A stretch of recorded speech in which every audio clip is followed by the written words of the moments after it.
الحمد لله رب العالمين والصلاة والسلام على خاتم الأنبياء والمرسلين سيدنا محمد وعلى آله وصحبه أجمعين. أعوذ بالله من الشيطان الرجيم. كلا إنه كان لآياتنا عنيدا سأرهقه صعودا.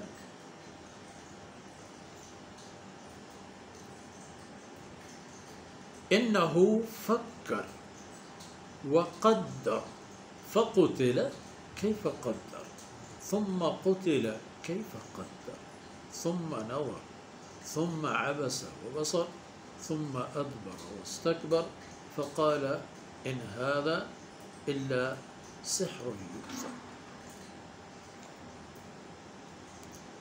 سبحانك لا علم لنا إلا ما علمتنا إنك أنت العليم الحكيم.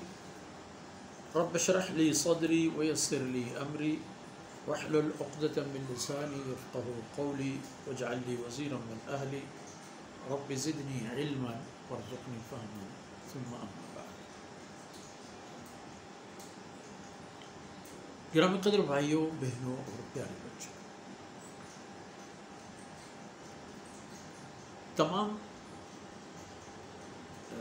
مشرکین اور اس زمانے کی جزیرۃ العرب کے ماحول شرکیہ ماحول، شرک اور کفر کا ملا جلا ایک عقیدتی غلط معجون مروجہ طور پر علاقے پر مسلط.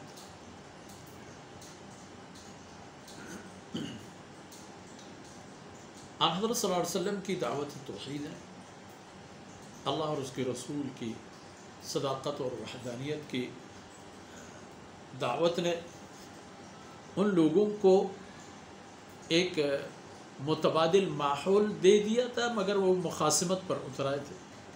اس کی انہوں نے لڑائی اور عداوت کا راستہ پسند کیا. اللہ رب العزت نے انہیں بہت کچھ نوازا تھا، خصوصیات دی تھی.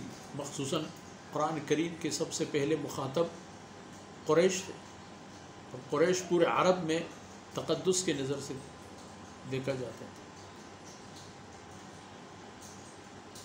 اسی تقدس اور احترام کی وجہ سے عموماً یہ خوشحال تھے، اور قرب و جوار کے قبائل اتنی وہاں خوشحالی نہیں تھی، کیونکہ ان میں لڑائیاں ہوتی تھیں اور یہ لوگ پرسکون زندگی گزارتے تھے. ان کے مال جائیداد پر لٹیرے رہزن قبضہ کرتے تھے. قریش کی طرف سب کے نظریں نیچے تھے. اس لیے اب مال و دولت کے یہ اتنے با اختیار ماحول کے مالک تھے، تو ان کے غرور بھی اس حد تک بڑھ چکا تھا.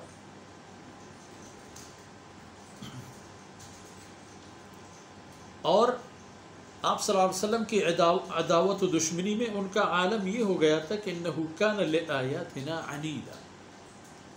ان کے بڑے تھے، رؤساء اور سردار تھے. عموماً آیتیں تو خیر سب کے یعنی جو ان کے جو بڑے ہیں ان سب کے حقیقی طبیعت کے وہ منظر پیش کر دیتی ہیں. تو حقیقت یہ تھی کہ انہ کان لآیاتنا عنیدا، یہ ہماری آیتوں اور احکامات کے حوالے پر دشمنی رکھنے والا آدمی. ایک ہوتا ہے نہیں جاؤ، ایک ہوتا ہے نہیں اور پھر کس کر میدان میں آنا، مخالفت میں قد علم کرنا اور آگے بڑھنا. ان کا یہ عالم ہو گیا.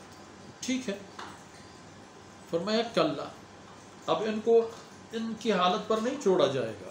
ان کے پاس جو ہستی تھی، مال، اولاد، وقار و عزت وغیرہ، یہ سب ان سے چھین لیے جائیں گے. کلا، جس طرح پہلے تھے اب ایسا نہیں ہوگا. اور انہوں نے جب ہماری آیتوں پر دشمنی اور لڑائی کا راستہ انتخاب کیا ہے تو پھر یہ بھی دیکھ لیں سأرهقه صعودا،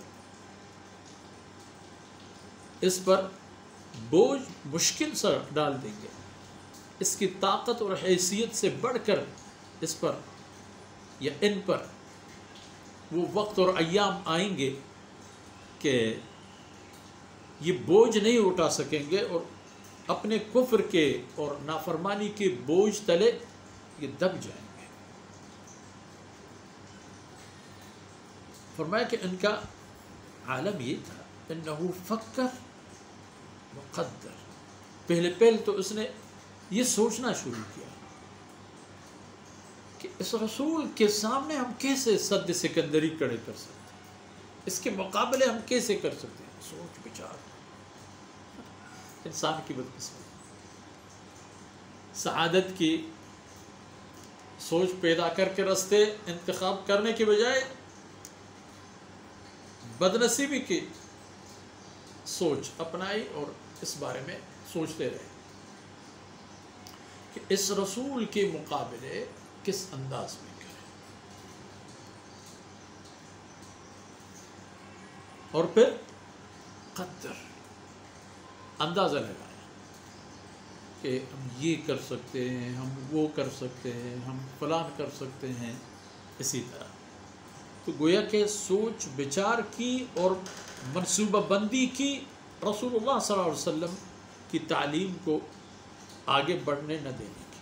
فرمایا فقتل، تباہی ہو اس پر، کیف قدر، کس طرح اس نے اندازہ لگائی کہ ہم اس طرح حضرت صلی اللہ علیہ وسلم کی تعلیمات کا مقابلہ کر سکتے ہیں، اس طرح ہم اس کے لیے ماحول کو تنگ و تاریک کر سکتے ہیں، اس طرح ہم آگے بڑھ سکتے ہیں اور اس کو پیچھے دھکیل سکتے ہیں وغیرہ۔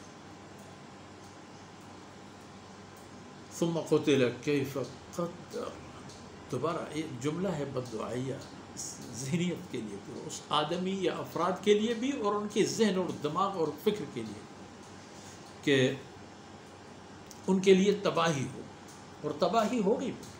ثم نظر، پھر دوبارہ اس نے فکر کیا، سوچا۔ ثم عبس وبصر، پھر اس نے اپنے منہ لٹکایا، اپنی پیشانی میں سلوٹیں ڈال دی اور اپنے چہرے کو اس نے ناپسندیدہ قسم کی جو تیور ہوتے ہیں اسی انداز میں ڈال دی۔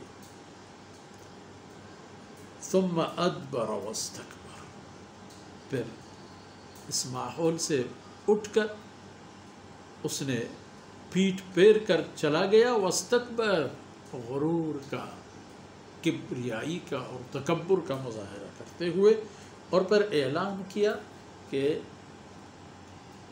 ان ھذا الا سحر یؤثر، بس یہ محمد صلی اللہ علیہ وسلم کی باتیں جو ہیں یہ اثر کرنے والی باتیں ہیں، سحر کی طرح، سحر ہی ہے۔ اگر سحر نہ ہوتے تو اثر انداز کیسے ہوتے؟ ہم جیسے لوگ پڑھے لکھے، دانا، سمجھدار، عاقل وغیرہ، اب دیکھیں جو بھی ان کی باتیں سنتا ہے ان حضرت صلی اللہ علیہ وسلم کی، ان حضرت صلی اللہ علیہ وسلم کی باتیں جو بھی سنتا ہے، قرآن کی آیتیں جو بھی سنتا ہے، پھر فوراً اپنے سر تسلیم خم کرتا ہے، کیونکہ یہ سحر ہے، نعوذ باللہ۔